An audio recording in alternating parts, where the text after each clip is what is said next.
పూణేలో ఉన్న ప్లేసెస్ అన్ని కవర్ చేశాను. ఇప్పుడు ఫ్రెష్ అప్ అయ్యి లంచ్ చేసి రైల్వే స్టేషన్కి అయితే వచ్చాను, పూణే రైల్వే స్టేషన్కి. పార్ట్ 1 ఎవరైనా చూడకుంటే వెళ్ళి చూడండి, సబ్స్క్రైబ్ చేయండి, లైక్ చేయండి.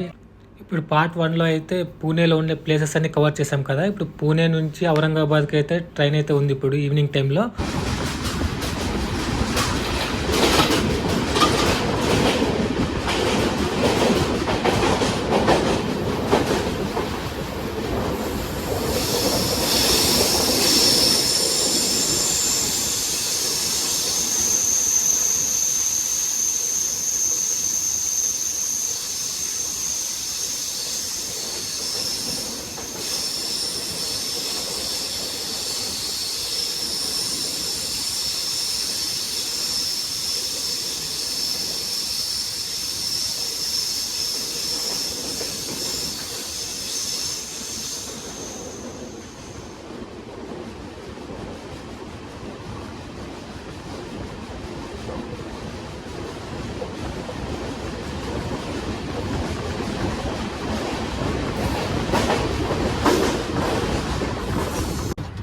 ఔరంగాబాద్ రీచ్ అయిన తర్వాత ఔరంగాబాద్ నుంచి గ్రిష్మేశ్వర్ జ్యోతిర్లింగ్ అయితే వెళ్తున్నాము ఆటోలో.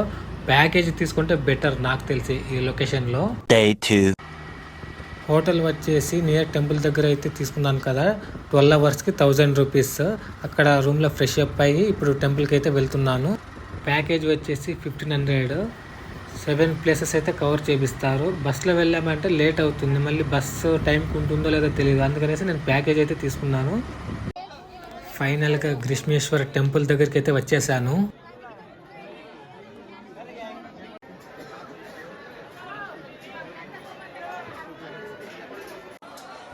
క్రౌడ్ అయితే హెవీగా ఉంది. 3 అవర్స్ అయితే అయింది నాకు ఈ దర్శనం అవ్వటానికి.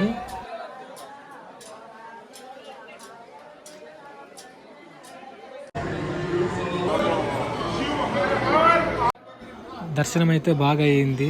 లోపలికి మొబైల్ అలో లేదు, కానీ వీడియో తీశాను ట్రై చేసి.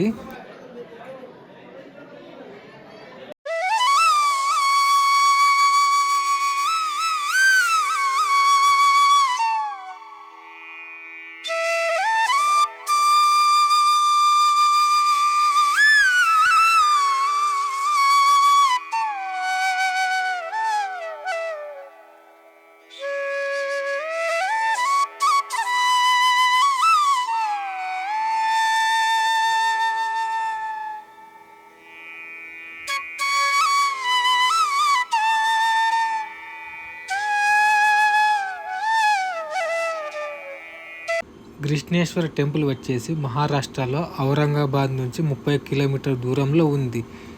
12 జ్యోతిర్లింగాల్లో ఇదొక జ్యోతిర్లింగం. గ్రిష్ణేశ్వర టెంపుల్ నుంచి మహాదేవ్ టెంపుల్కి అయితే వచ్చాము.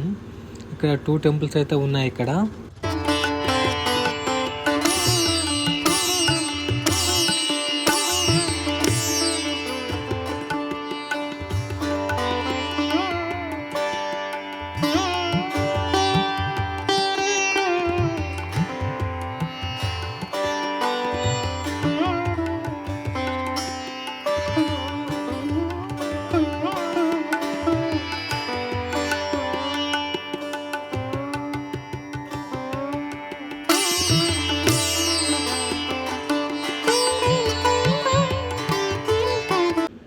ఇక్కడైతే దర్శనం చేసుకున్నాం. ఇప్పుడు మహాదేవ్ టెంపుల్కి అయితే వెళ్తాం, ఎందుకంటే పక్కనే ఉంది కాబట్టి వెళ్తున్నాను.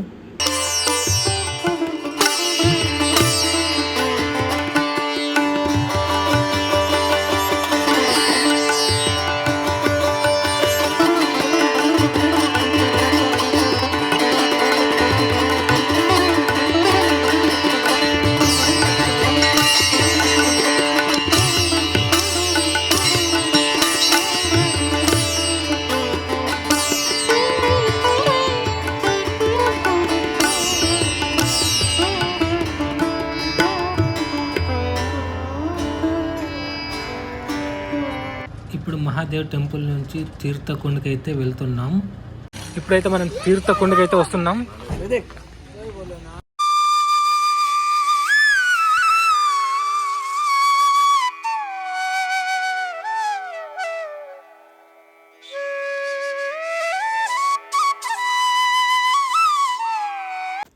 ఇప్పుడు నేనైతే తీర్థకొండ నుంచి ఎల్లోరా కేవ్స్కి అయితే వెళ్తున్నాను.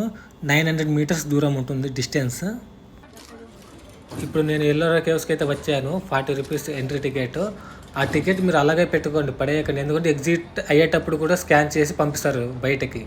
Welcome to Ellora caves. ఇది వచ్చేసి కైలాస ఆలయం. ఔరంగాబాద్ నుంచి ఇక్కడికి 50 కిలోమీటర్స్ ఉంటుంది. 32 ఎల్లోరా కేవ్స్ ఉన్నాయి. 32 ఎల్లోరా కేవ్స్లో ఇది ఒక 16 ఎల్లోరా కేవ్స్. సిమెంటు రాయి యూజ్ చేయకుండా ఇదైతే క్రియేట్ చేశారు.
ఈ టెంపుల్కి ఎందుకు ఇంత ప్రత్యేకత ఉంది అంటే, స్థానిక రాజు అనారోగ్యంతో ఉన్నప్పుడు అతని భార్య శివుణ్ణి ప్రార్థించింది.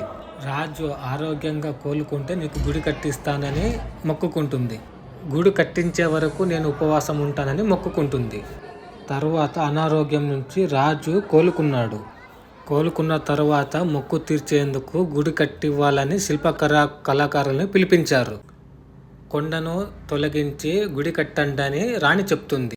ఈ విషయం తెలుసుకున్న ఒక శిల్పి అలా గుడి కట్టాలంటే ఆమె ఆలయం గోపురం చూడటానికి 100 సంవత్సరాలు పడుతుంది అని శిల్ప కళాకారుడు చెప్పాడు.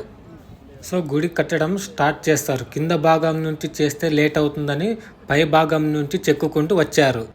ముందుగా ఆలయం గోపురం చెక్కి రాణిని ఉపవాస దీక్ష నుంచి తప్పించారు. అందుకే ఎల్లోరా కేవ్స్కి ఇంత ప్రత్యేకత. ఇప్పుడు నెక్స్ట్ ప్లేస్ వచ్చేసి హనుమాన్ టెంపుల్. ఎల్లోరా కేవ్స్ నుంచి హనుమాన్ టెంపుల్కి 2 కిలోమీటర్స్ ఉంటుంది డిస్టెన్స్. ఇప్పుడు నేనైతే హనుమాన్ టెంపుల్ దగ్గరికి అయితే వచ్చేసాను. అన్ని టెంపుల్లో వచ్చేసి హనుమాన్ నిలబడి ఉంటాడు, కానీ ఇక్కడ హనుమాన్ పడుకొని ఉంటాడు. ఎందుకు అంటే ఆంజనేయ స్వామి సంజీవ పర్వతం తెచ్చేటప్పుడు ఇక్కడ పడుకొని రెస్ట్ తీసుకున్నారు. మొబైల్ లోపల అలవలేదు కాబట్టి మీకు చూపించలేకపోయాను. ఇప్పుడు ఔరంగాబాద్ నుంచి భీమశంకర్కి అయితే బస్సులో వెళ్తున్నాను. 5 అవర్స్ అయితే జర్నీ ఉంటుంది భీమశంకర్కి. 6.5 hours later. ఇంకా 10 మినిట్స్లో భీమశంకర్ టెంపుల్కి అయితే రీచ్ అవుతున్నాను. ఫ్రెష్ అప్ అయ్యి టెంపుల్ దగ్గరికి అయితే వెళ్తున్నాను ఇప్పుడు దర్శనానికి. టైం అయితే 7:30 అయింది. క్యూ అనేది చాలా పెద్దగా ఉంది.